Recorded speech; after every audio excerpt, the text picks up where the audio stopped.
Hi, everyone, and welcome to another great car here on the Car Reviews Podcast with CollectorCarCanada.CA. Well, today we have a 1990 Porsche 928. So many of you are probably familiar with an S4 from 1990. Less common are the GTs. So this one is a Rest of World, ROW, 1990 Porsche 928 GT with a 5-speed manual. So originally this is a Japanese market car. It's been in British Columbia since about 2006. We've got the precise year on the detailed listing. It's lot 350 on CollectorCarCanada.CA. So as I say, the GTs came in during the run of 928 S4, which began in 87 model year. The 90 GT is the second year of GT, so the GTs ran from 89 to 91. In 1990, the only manual 928s were GTs. Same thing in 1991 for the GTS came in 1992 model year. So the GTs are a sought-after trim. In fact, they have appreciated quite a bit more than the S4s have over the past, say 20, 25 years. The S4s have done well, the GTs have done even better, and that's because they just come with a few extra touches that make them a little more sporty and a little more enthusiast driver focused, I'll say. The most obvious upgrade from the S4s is not a big one. It's got 330 horsepower as a factory rating compared to the 320 of the S4s. But as I say, in 90 and 91, all S4s were auto, whereas the GTs were all manual. So people looking for a manual, they know they've found one if they have a GT. As I say, Japanese market car, and typically the Japanese market cars that come to North America are lower mileage. I kiddingly say that Japan's so small that there's nowhere to really drive in Japan. And the taxes for cars get higher as the cars get older there. So as the cars get older, it makes a little less sense to keep them in Japan, and entrepreneurial types bring them over to North America. So this one came to British Columbia around 106,000 kilometers. It's now at 149,800 kilometers and ready for its new owner.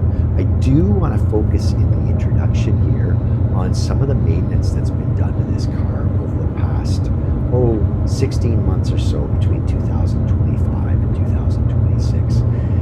In 2025, the timing belt was replaced, a very important maintenance item on these interference engines. The water pump was replaced, the shift linkage, ignition wires, as well as the air conditioning compressor replaced in 2025. Within the last couple of weeks leading up to the car being available on Collector Car Canada, the owners had the steering rack replaced as well. A couple of neat inclusions are the Porsche Certificate of Authenticity, so that sets out colors, it being metallic blue, or pardon me, marine blue metallic over the black interior, as well as the VIN number, the engine number, and the options for the car. So take a look at that. It's on the detailed listing, lot 350. As well, owner's manuals, service records, and a whole host of spare parts and tools. Tools are included. Take a look at all those photos, as I say, on the detailed listing for lot 350. So that'll about do it for our introduction of the 1990 Porsche 928 GT 5-speed manual ROW version. ROW stands for Rest of World. Let's take a tour of the car now, starting with the engine compartment. So underneath the hood, we've got a 5-liter 32 valve. As I say, it's an interference engine, V8 engine, front mounted, water cooled. It was originally rated at 330 horsepower out of the factory. Again, a surge of 10 from the S4 version of the 928s back in 1990. You can see a pretty clean engine bay here. That air filter with the red or the orange strip rather stands out to me, and I can see the Shell factory fill oil decal still in place in behind it. And then the two big intakes up front, and you can see that yellow oil filler cap. And then there's some insulation underneath the hood, which is made of aluminum. Here's a good look at the underside while the car is running here. As we'd expect for a car coming from Japan and since been in British Columbia, nice and clean underneath. And we'll move on now to a little tour of the exterior. You can see those GT3 style rims on the car. With the doors open, we get a good look at that metallic blue, rather marine blue metallic finish. There are a couple of decals that have been added by past owners, easily come off. You can see one on the fender above the side marker. That side marker behind the wheel is a tell of a non-North American market car. Up front, the paint looks good on that bumper cover. You can see the integrated fog lights, which double as a driving light, a daytime running light, and the pop-up headlights are in the down position for our video here today. And then we move along and we see the other side with that GT3 style rim and the flag style Porsche mirrors. Moving on to the interior now, we get a good look at the passenger side, and underneath that glove box you can see that there is a shelf for little odds and ends, and that's featured on the driver's and passenger side. And here's a good look at the passenger door card with a storage spot underneath that armrest. You can see the button up above, and a good look at the door inside as well. In the rear, there are two bucket seats. The front buckets are power. The rear buckets just stay in place, and they can fold down to provide a lot of storage space on the 928s. You can see there's some storage there in the armrest for the rear passengers, and the original carpets, or mats rather, are included to protect those original carpets in black. Black seats and black carpets. And interestingly, right beside the seat there, we saw the remote hatch release. There's a hatch release on either side of the car.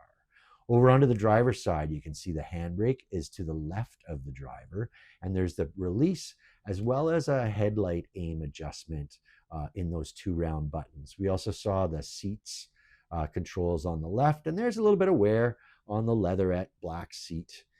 Moving forward, there's some storage for cassettes in the center console. There's our 5-speed manual with the dog leg pattern. The Nakamichi AM/FM CD 6 CD is an upgrade with that analog clock, and there's a good look at that dog leg pattern on the 5-speed manual. Up above, we've got the climate control with Celsius, again, a new compressor in 2025. And you can see metric dominant gauges with the speedometer topping out at 300 kilometers an hour. 4-spoke original steering wheel with an extra decal in the center the new owner may want to ditch. And there's a good look at the rear seat on the driver's side, scanning over to the passenger side with some of the factory speakers, and then a look at that cargo net in the hatch. Moving on to the hatch, another look at that cargo net. There's an amplifier and a subwoofer under the carpet we just showed, and there's a stylized wheel cover, which I gather is for the use of the spare tire should it ever be put into use. So a good size hatch, as I say, especially when those rear seats come down. Okay, moving on to some items that we didn't see in the video, but I wanted to make sure we mention. All these are detailed on that detailed listing of ours, lot 350 on CollectorCarCanada.CA. Although it doesn't show on the Carfax, as any BC resident will tell you, British Columbia does its own thing for insurance. So the ICBC report is also on our detailed listing along with the Carfax. ICBC is Insurance Corporation of British Columbia. So the cars had a couple of parking lot scrapes on the driver's side rear quarter panel. So those have been repaired and refinished. There's also, you might have noticed the fender flares up front. The one on the left side, the driver's side, shows a bit of a crack. We've got a close-up photo of that on the detailed listing. I mentioned, I think, that there's a set of daytime running lights equipped through the fog lights. The tires, I didn't mention them specifically, although mounted on those GT3 style rims is a staggered set of Michelin Pilots. I say set, they're actually two pairs. The front pair are mounted in 2026.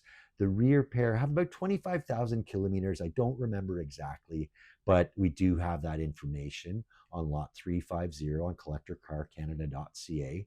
The AC, I did mention the compressor replacement in 2025. The refrigerant has been converted over to R134A. And I did point out the climate control, Celsius readings on the climate control. A US market car, of course, would have Fahrenheit readings on the climate control. I did point out the analog clock, as well as the Nakamichi AM FM 6 CD changer in dash, connected to a separate amp and subwoofer mounted under that carpet in the hatch.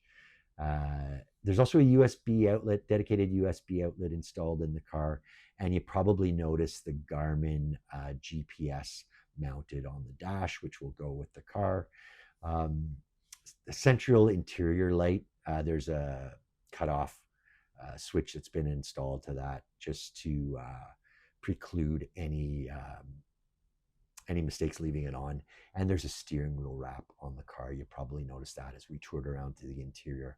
Moving on to some closing thoughts on the car. Again, it's a Rest of World ROW 1990 Porsche 928 GT 5-speed manual. It's finished in marine blue metallic over the black interior. So power operated bucket seats up front and the fixed foldable buckets in the rear for 4 occupant car. The 5-liter 32 valve V8 was factory rated at 330 horsepower. Again, a little more than the S4s of the day. The 5-speed transaxle gets the power to the rear wheels, and 0 to 60 times for this car were quite quick for the period, still respectable today. I believe under 6 seconds, but a look on Dr. Google will tell you about that. Now, we hope you've enjoyed the video. If you have, please don't hesitate to mark a like on YouTube and share it around. If you have anything you wanted to say about the car, about the video, please post it on YouTube. We read them all and we'll answer any questions you have. Anything about the car generally, there's also a comment section on our detailed listing. Lot 350. That's going to about do it for this one. We hope you enjoyed the video, and we are going to move on to the next car. Thanks for watching.